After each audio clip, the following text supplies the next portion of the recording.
everybody, welcome to Camera Mageddon. If you are watching this across two channels, you know Alex and I are working on basically the same video. Yes, it's kind of sort of. Mine's gonna be way shorter and more edited, and Tommy's is gonna be all real, so, uh-oh. It's a little bit of a podcast going on here, so welcome to the TFL Talk podcast, if you're listening on all your podcast platforms. But Alex, introduce yourself. Yep, so welcome to Auto Buyer's Guide, and I'm gonna tell you about Goodwood, and we're gonna wander around Goodwood together and see all the cool stuff here and talk about, like, what you can expect if you make the pilgrimage to the Festival of Speed. And of course, I'm Tommy with TFL Studios, and in this video, we're going to show you all the highlights from the 2023 Goodwood Festival of Speed, starting with where we're standing right now. I'll actually grab the Hyundai N booth. Let's talk about N time. I grabbed the camera.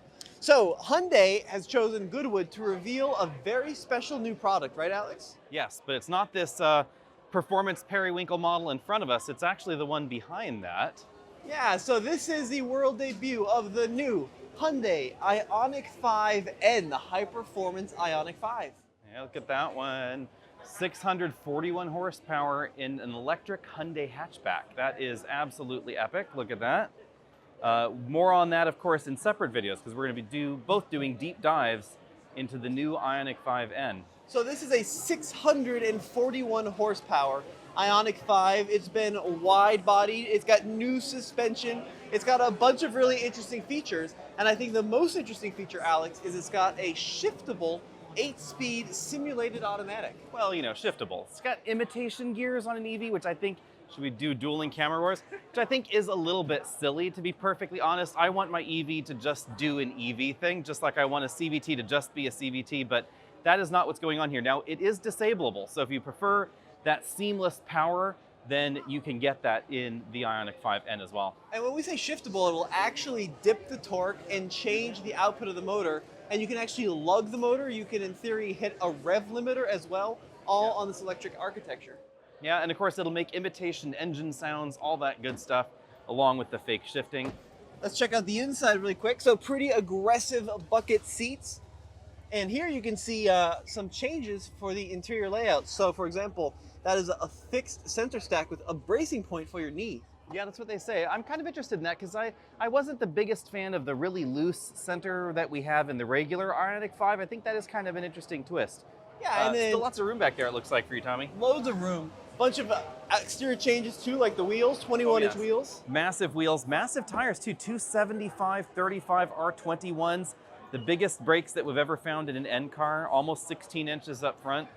And then coming around to the back, you still have the pixel theme very much accentuated, and then a lower diffuser as well. Yeah, and even more pixels on the Ioniq 5N than we have seen before. The crazy thing, Alex, is that this vehicle also has sounds, right? Yes, lots and lots of 3 different sound profiles, and they're all configurable as well. You can actually configure those individual sound profiles, how loud you want them to be, and how they integrate with the accelerator pedal and the braking. It's really an interesting twist. I think it's a little bit too boy racer for me. I would turn them all off. Okay, I want to try them because one of them is called Ignition, and it's modeled after the 2-liter turbo from other N cars. So I'm excited to see what that sounds like. There's one that sounds like rocket ships in space, and there's one that's very like future age. So we're gonna have to get kind of behind the wheel and see what it's like. But Alex, do we dare venture outside, check out some other things here? Yeah, let's go ahead and go this way, Tommy. Let's see what else we find here, because this is sort of, you know, car show meets SEMA meets racetrack, everything all jammed together here. So pretty much all the major performance brands are here at Goodwood. We have, of course, Pirelli tires over there. We have Polestar lurking in the distance, Porsche, Ferrari, etc. They're all here. Porsche's here in a huge way, right? Huge way. They've got a whole alley full of historic race cars that they've brought out. And this is a really interesting one to me. Tesla has a presence at an event, which is something you almost would never see back at home. And you know, Tesla said that they're going to be doing a lot more marketing this year than they have ever done before. Well, marketing than they've ever done before. And this might be what they mean by that, consumer-focused events. You know, they've turned up at auto shows in the past, of course, but not quite to this level, which I think is interesting. The Model Y, by the way, is the best-selling EV here in the United Kingdom. Of course, yeah, best-selling in the US too, of course. We actually met a viewer who sells EVs through a broker, and he said he cannot get enough Model Ys. They're just flying off the shelf. But the Tesla lineup is the same here in the UK as it is in the US. Got the Y, got the 3, Do they? Steering wheel's on the wrong. This is pretty cool. They're showing off Tesla service here. Yeah, and what's Tesla really cool mobile about service. this is in the trunk, they actually have full set of tools and stuff. Yeah, Tesla service car. That's kind of cool. This is a right-hand drive too, of course. Yeah, this one's right-hand drive. The 3 and the Y are right-hand drive. The S and the X, starting actually, I guess last month, are now left-hand drive in the UK. People are getting upset about that. But of course, Tesla has said, don't worry, we're going to give you a little ticket grabber free with the purchase of your S or X. Now, what's cool about this event, as you mentioned, Alex, is that you've got the hill climb, which is what it's centered around, is just past these buildings. You can see the stands for the hill climb over there. You can actually watch that. And then before they race up the hill climb, they bring all their new models out to these little tents. And all these people mulling around, they're not journalists, they're just people that showed up. Yeah, it's just you and everybody else that can come out and do this. So we got Lotus out here. This is the new Lotus area. Electra. This is a Electra, yeah. new fully electric SUV. Do you like the look of it? I think it looks pretty good. It does look, I think a little bit anonymous electric up front. The interesting part, of course, is that Lotus is owned by the same company over here that owns Polestar and half of Volvo, and well, actually a little bit more than half of Volvo. Geely, they own the London Taxi Company, lots of different companies. Here are the latest Polestars. That is the new Polestar concept sedan right there in the middle. Yep, Polestar and this 5. is the Polestar 3 that's going to be built in South Carolina starting later this year. Now, this is their new crossover SUV, right? Fully electric. Yep, this is designed to compete with the Porsche Cayenne, a 2-row mid-size vehicle related to the same platform that's used in the Volvo EX90, but here it's a 2-row mid-size rather than the 3-row format. Absolutely fantastic looking car, I think. They really nailed really looks great. the design, yeah. And I like this new air curtain they've got in the front. I don't know if you can see that, but air actually passes over the hood. Yeah, that is a really cool design cue right there. Obviously, it's aero related, but it probably also has a bit of a safety component for passenger safety, which is definitely very important for the European market. Let's check out really quick the Polestar 5, Alex. So this is the new fully electric sedan that they just... Yeah, this is the high-performance sedan. So this will be the Tesla Model S competitor, obviously a Lucid Air competitor as well. I have to say that looks really good in person. And the interior obviously is not quite what we're going to get in the final one, but it looks pretty close. Yeah, right. I like the proportions. It is much bigger in person than I thought it would be. Yeah, it's a big car.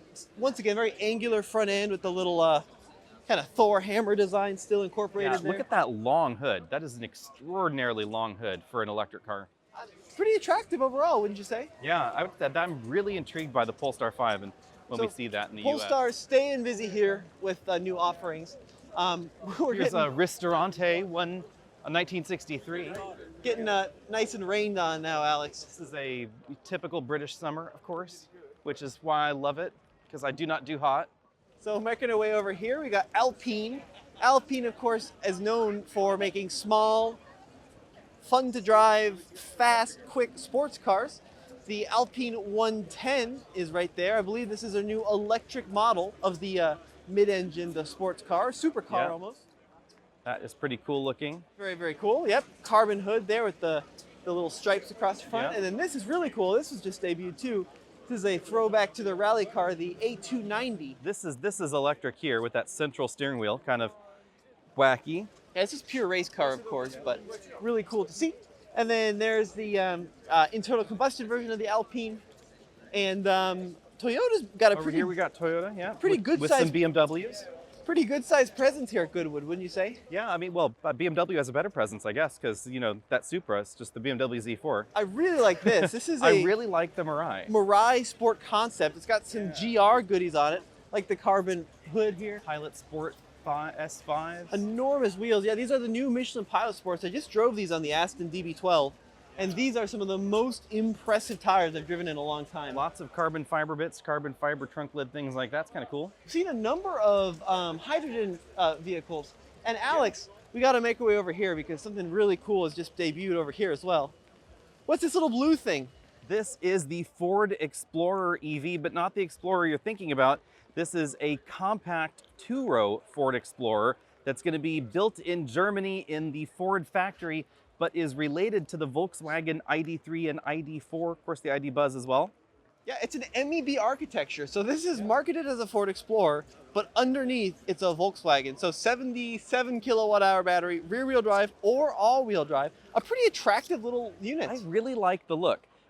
This is apparently going to be about the same size as a Bronco Sport that we would get in North America, but probably will never come to North America, although Ford has said that we will get our own electric Ford Explorer at some point. Now it is locked and closed, but some interesting things worth noting on the inside. Screen layout, very different than the ID4. So it's got this vertical 15-inch screen mounted there across the middle. Steering wheel's very Ford as well, but then it only has, we discovered, 2 window switches. Yeah. Like the ID4. And then, a classic way to know it's based on the Volkswagen platform, drum brakes in the rear. Why drum brakes in the back? That's actually quite logical for an EV. Lower friction when not engaged versus a disc brake gives you longer range. And then making our way back to the rear here, you got very Explorer-like type taillight. Explorer spelled out across the rear. So this is about the size of like a Mach-E thereabouts. It competes with the Mach-E, but they're selling both here in Europe. Yeah, of course, if you want to know more, you should check out both of our videos on that. We both have videos on it, so let's move on and see what else they've got here. Yeah, 100%. Over here we have the Dark Horse. We're both going to be driving that soon. Yeah, this is the Mustang. A lot Stay of tuned interest. for that. Left-hand drive this car, but a lot of interest in the UK around the Dark Horse. And this is a Mach-E actually designed for off-road finally, a little bit. It's got, installable recovery hook there. Looks like we're going to get unique suspension. We get these really interesting white alloy wheels. Not the biggest fan of those, but it looks like we're going to get a little bit of extra ground clearance as well. BFG tires too, Alex. What's cool about this is the Mach-E Rally. Look at This this is big actually, wing. This is a car coming to the States, so this is not some concept. Apparently it's going into production. Look at that huge wing in the back. That is enormous. That is a cool looking ride. So Ford is embracing some of that cool rally trend that everyone's so obsessed with nowadays. Yeah, And you gotta pardon me they're while I bringing it to wipe the my Mach-E. lens, everybody, so sorry for wiping you away. You like the wheels? I am not the biggest fan of those wheels. They, I don't know. The 80s was a while ago. I don't need to go back there. Well, that's a bad take, Alex, I have to say. High back bucket seats, too. Look at that Yep. on the inside. The 80s called. They want their alloy wheels back. No, it's cool. I mean, they also have some tweaks to the front end, like these high output fog lights in the front. Those are pretty cool. I do like that tweaked front end. Since we don't need any cooling there, why not stick some lights in there? I like that. It's really cool. Yeah. Yeah, they did a really Over good here we job. have the MG Cyberster. This is going to be one of the most affordable electric roadsters available in the world, and one of the first as well. So you can see it has a convertible top there. That looks pretty cool. So MG is, of course, a famous British mark, but is now owned by SAIC, which is a Chinese company. Shanghai Automobile International Corporation, something like that? And they apparently are building some very sought-after cars here in the UK. This little green car next to it's called the MG4, the second best-selling EV in the UK after the Model Y. Yeah, and the best selling with actual private customers, not corporate lessees. So that's really kind of cool. It also comes in matte paint. Really cool headlights. If you want to know more about that, you got a video on that, right? I do, yeah. I'll show the headlights. These are really Yep. cool. They actually shine up at these reflectors that shine forward. But this car starts at $26,000, which are £1,000. Well, pounds. Yeah, which It's is probably going to be around, if it ever came to the US, somehow could, which it's not, absolutely not, probably around 35. But it absolutely undercuts all the competition by thousands of pounds, which is cool. So Over here in this electric tent, we have lots of cool, funky things. I don't think we have time to breeze through all of them, do we? But let's definitely go. Let's avoid the speakers over here and definitely go to the funkiest of the options, which has to be the one with funky in its name. This is, I kid you not, the Aura Funky Cat. Yep, this is a real car sold right now in the United Kingdom, made by Chinese manufacturer Great Wall. But you gotta look at the front end design of the Funky Cat. Yeah, this is really interesting. This is like Fiat meets Mini meets Porsche almost with this front end. Look at that! Like there are certainly design angles where you can see it and you can see a little bit of Porsche. If you kind of come down low like that, you kind of definitely see a little Porsche. But yeah, 32,000 pounds here in the UK. very inexpensive. I think the interior is fantastic. The interior is sort of a blend of Fiat meets Mini, etc. I love this two-color interior. and also really big screens there. Just looks really fun, actually. Looks really, really good. And the back seat, we sat on that earlier. Again, if you want to know more about that, Tommy has a video on this one. But we sat in the back seat, and you can put real humans in the back. Now, Alex, I want to go over here because there's some other interesting things going on over here. So Genesis, of course, has brought out their new coupe. But you know what? You know what's cooler than that Genesis? What? That EV9 right over there. Oh, yeah, let's go check that out. So Kia has a big presence here, and they actually have a big presence in the UK. They sell a ton of them here. Yeah, I was surprised. Kia sells more cars in the UK than, actually in Europe, sorry, than Hyundai does at the moment. And this EV9 looks really fantastic in person. If you want to know more about this, I'm actually going to be doing a full video on this next week. First time seeing it in person, Alex, but kind of the angularness of the panels and the way that the black interacts with the blue, I think is a really good Yeah, they've done a really good job. Matte paint again, lots of pixels going on there. But the squareness and the size of this, so you haven't actually been in the EV9 yet. I've never seen it. Ah, okay. I went to its international debut, and the back seat is really, really great. It is huge. And because the floor is completely flat in the back, since you don't have a differential as in a gasoline car, the back seats, actually, your legs aren't in your chest. So I was really shocked about that. This is more comfortable than the Telluride. Is this Telluride size? It is Telluride sized on the outside, approximately, and slightly bigger than Telluride inside. All right, let's take a, We're not going to get these digital camera side view mirrors though, sorry guys. Yeah, what is this? This is a camera, right? This is a camera for other world markets. In North America, FMVSS does not allow camera side sight devices yet. So no side view cameras. All right, let's go zoom across the way here. So this is a better look at those Ioniq 5Ns that we were talking about earlier. Dueling Ioniq 5Ns, drift spec as well. There's that one's missing, but it'll be back a little bit later. They're all going to get a drift mode, which I think is really cool. So that actually helps you start the drift by allowing you to really spike the torque to the rear motor so that way you can get that spin going. These guys, by the way, see this on the front of it. On the standard Ioniq 5, that's just a design element, but in this vehicle, it's actually there to provide additional cooling to the powertrain. Yeah, that's a really cool touch. Yeah, really cool. All right, let's keep moving down the line here. I want to point out some of the interesting things we've been seeing is this huge push of some of these new Chinese manufacturers. Oh, yes. Like this car right here is called the Hi-Fi. Yep, I think Hi-Fi would be better, but... Well, they call it the Hi-Fi. But it's a Hi-Fi like Wi-Fi, we checked. I mean, it looks like it's something out of Tron, and this isn't some concept. These are production vehicles. Yeah, and it's really good looking inside. You know, I hate to keep plugging your stuff, Tommy, because, you know, I should plug my own stuff, but you have a video on this as well that they should definitely check out. This one is slightly different than the one we looked at in that video, though, because this one does not have those bird wing doors, and instead it has suicide LEDs doors on the side. What the heck? That is absolutely crazy. And you can see they're actually interactive LEDs on the side of the vehicle. Yeah, interactive LEDs and suicide doors in the back. And look at the back. Once again, crazy use of new LED components. Lots of LEDs going on there. Alex, I kind of feel like the Chinese manufacturers are like where Hyundai was 20 years ago, but are building even quicker. And right next door we have a Maserati. Yep. And then making our way over here, this is the new electric Caterham. Oh yes, yeah. A lot of interest around this. Look at all the people. Pretty busy over there. Yeah. All right, let's keep going, Alex. Let's continue this way. So the thing about Goodwood is there's just so much going on where you can see the grandstands for the track are on that side. And then the official shop. The automakers. Well, we got to zoom through Porsche because this has been... There's the paddock with the grandstands. Yeah, you can see, and you can cross the track and see it from either side. That's actually not as crowded today as it was yesterday, though. I think the rain's keeping people out, Alex. This has been one of the highlights of the show, though. This is the new Porsche 911 Dakar.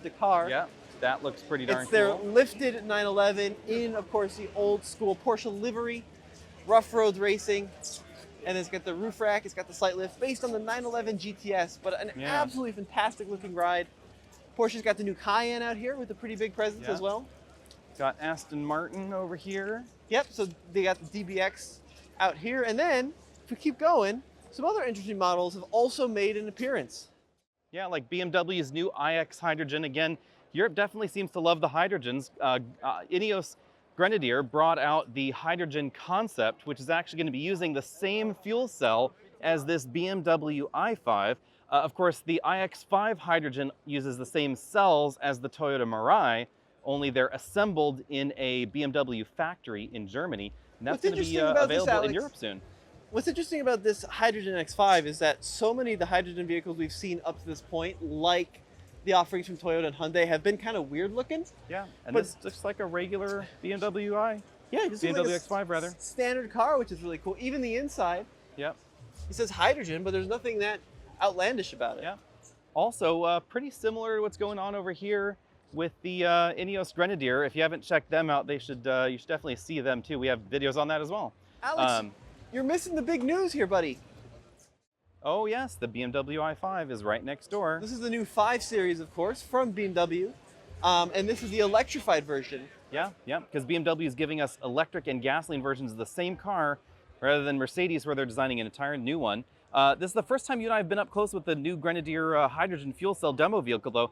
What struck me first is this absolutely enormous hump up front, because the fuel cell does take up more room than BMW's inline 6. It's actually more appropriately sized to the 8-cylinder engine that's in the X5, which is why that does not have an enormous beluga bump up front. But we definitely have one over here. The Grenadier is a new model manufactured by a company called Ineos, which is pushing the bounds of four-wheel drive utility vehicles. So this is a solid axle vehicle currently on sale in the UK with inline 6 petrol and diesel variants. And then, of course, you can get it as a pickup truck. So this is a brand new model that This is the one I want. they just debuted here at Festival of Speed.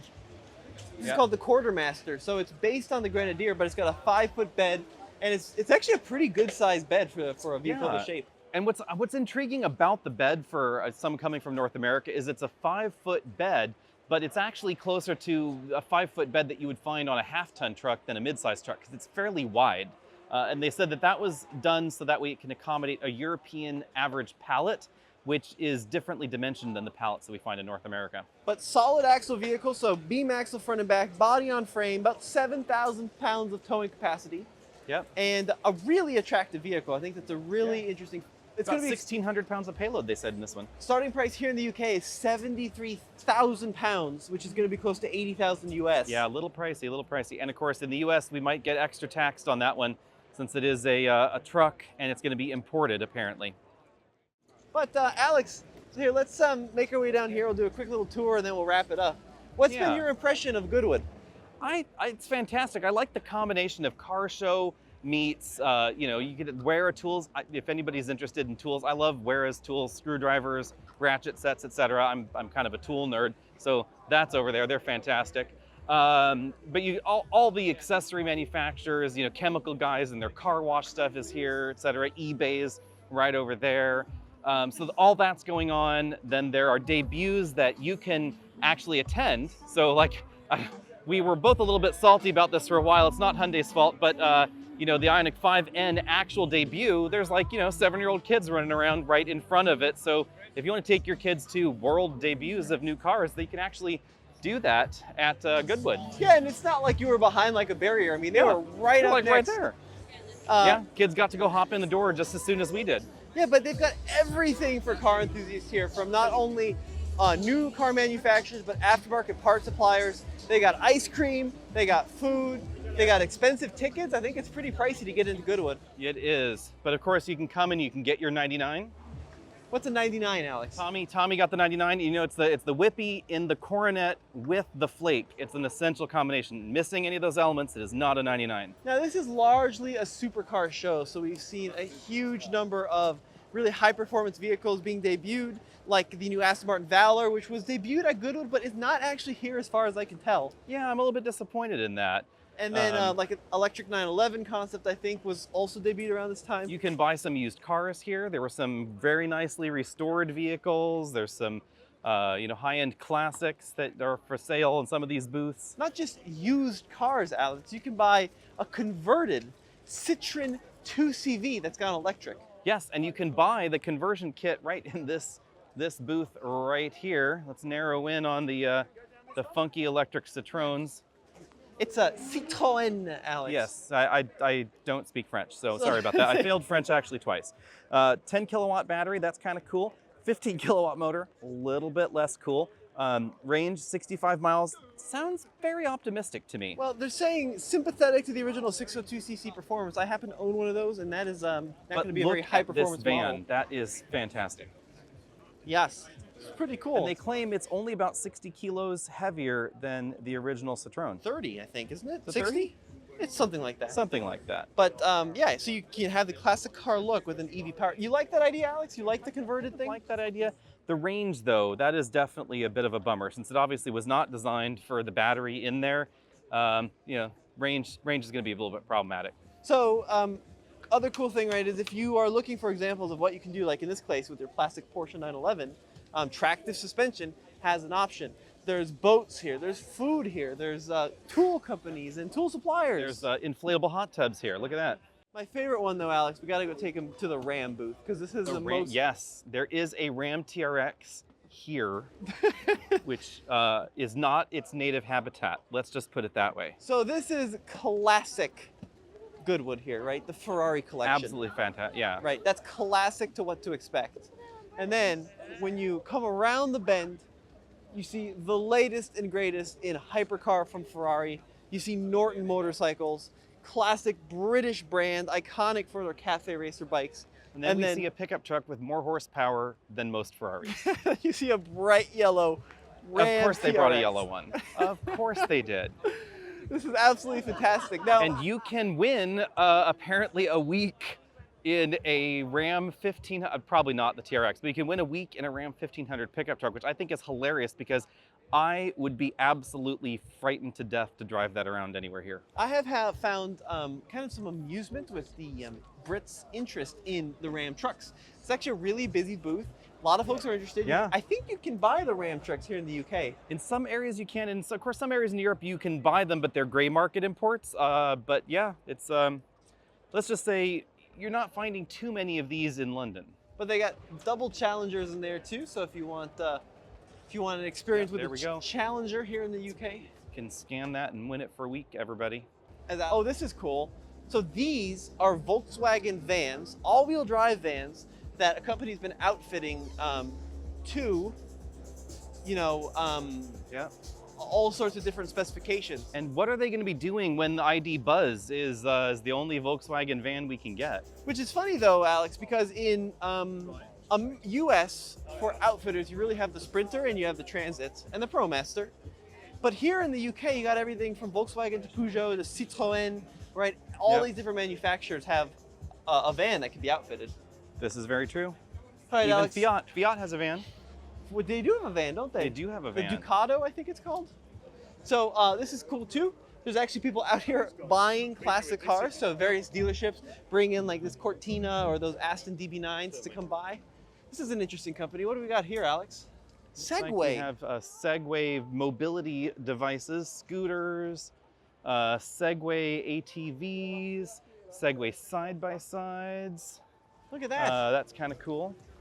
Very interesting. And that looks very Polaris. It does look very based. Polaris. Is it yeah. electric? Let's see.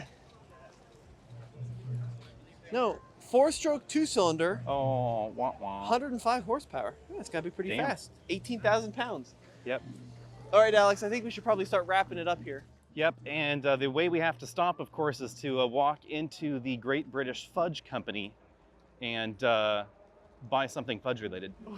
Is that a must? I think we must. So clearly based on the old London bus there, but yeah, look at that. Very, very tasty. So Alex, are you going to be coming back to Goodwood? Is this worth the trip? This is definitely worth the trip. I don't know if I'm going to come back. I mean, we'll have to see what the future holds. I try not to predict.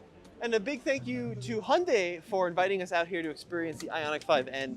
And we've got videos on all of those cars. Alex, where can people find your content? You can find us at the Auto Buyer's Guide, on YouTube, youtube.com. Yep, got it. Keep going. Or My phone just crapped up, but keep going. Okay. And you can find us over at alltfl.com for all of our information. Alex, thank you for doing this with me. This was a ton of fun. And find us over at Facebook, of course, as well. See everybody later.